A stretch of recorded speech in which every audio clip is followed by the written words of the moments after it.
Just to pick up, if I may, and Imam Sahib, coming to you with this, as Mahdi Sahib has said, there's sort of some which are prophesized from the prophets, and if you reflect back in the history of Islam, and indeed further back as well with the other faiths, there were certain, as you pointed out, Mahdi Sahib, with Hazrat Noah, that these were predicted because of the calamities mankind brought upon themselves. But we also saw other disasters, New Orleans, for example, the US.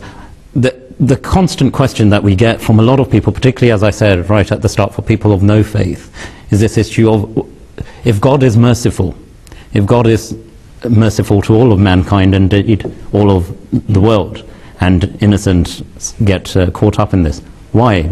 Is God not being merciful?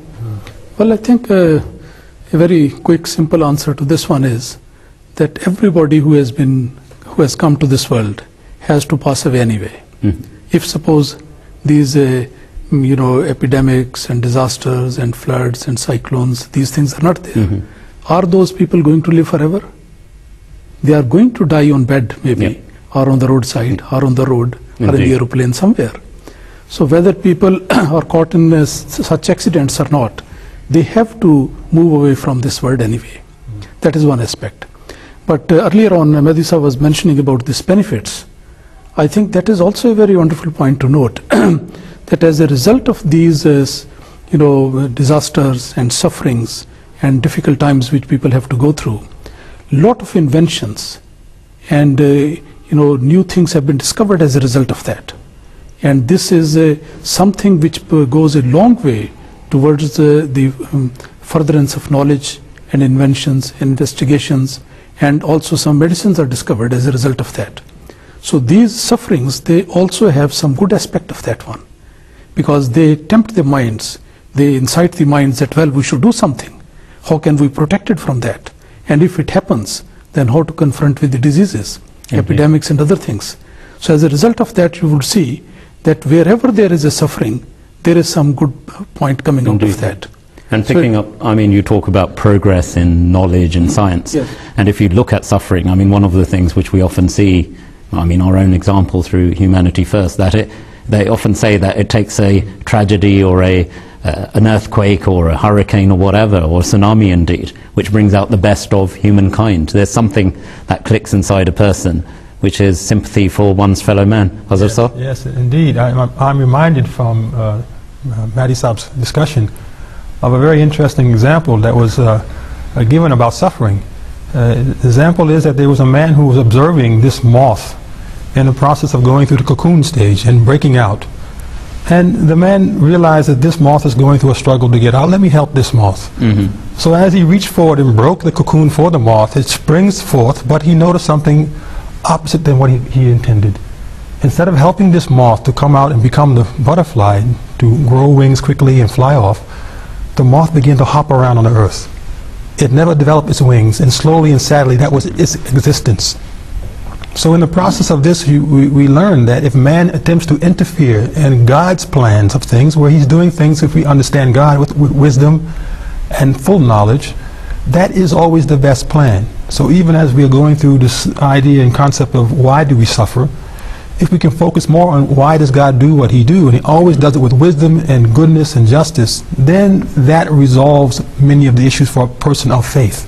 Of course. You can accept what God is doing and deal with evolution, indeed. I mean, once the dinosaurs roamed the earth, had it not been for Mahdi Sahib, as you said, this evolution and God's greater plan, that would not have been a move forward in terms of the way humanity then subsequently evolved. I think regarding this mercy, point of mercy, that God Almighty is merciful while he is doing it, another angle of looking at that is that I think the height of mercy is that somebody should be led to believe in God.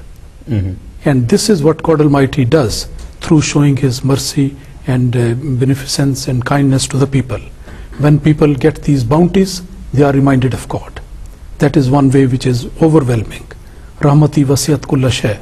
That has been mentioned in Islamic teachings, that the mercy of Allah Almighty encompasses everything. That is one aspect. But look at these disasters and sufferings on the other side. When there is an earthquake or cyclone or mass killing somewhere, are people not terrified for that moment? Do they not think why it has happened? Is there any power behind it? And who is that? Let's find out. So many people, as a result of these sufferings, sometimes they are reminded to consider more about God, their creator, who has got the whole universe there, and why these things are happening. Maybe some of our bad doings are responsible for that, or not. But God Almighty teaches them that here I am with all the might and power, and many people are, then they turn to God Almighty. Indeed. So that aspect is also there. You know, the idea of euthanasia or mercy killing is very interesting, that people want to kill those patients who are sick and there is no hope for their life, etc., etc. And when they die in a earthquake or so, they started making hue and cry. Just ask this question to an atheist: is it not God's mercy that people who have been in my family, if everybody was living today, starting from Adam till here, in last 6,000 years, nobody has died, because God is merciful. So it is mercy that, you know, they pass on after some time, after doing what they had to do in this world. So this is the biggest argument of the atheist against the existence of God.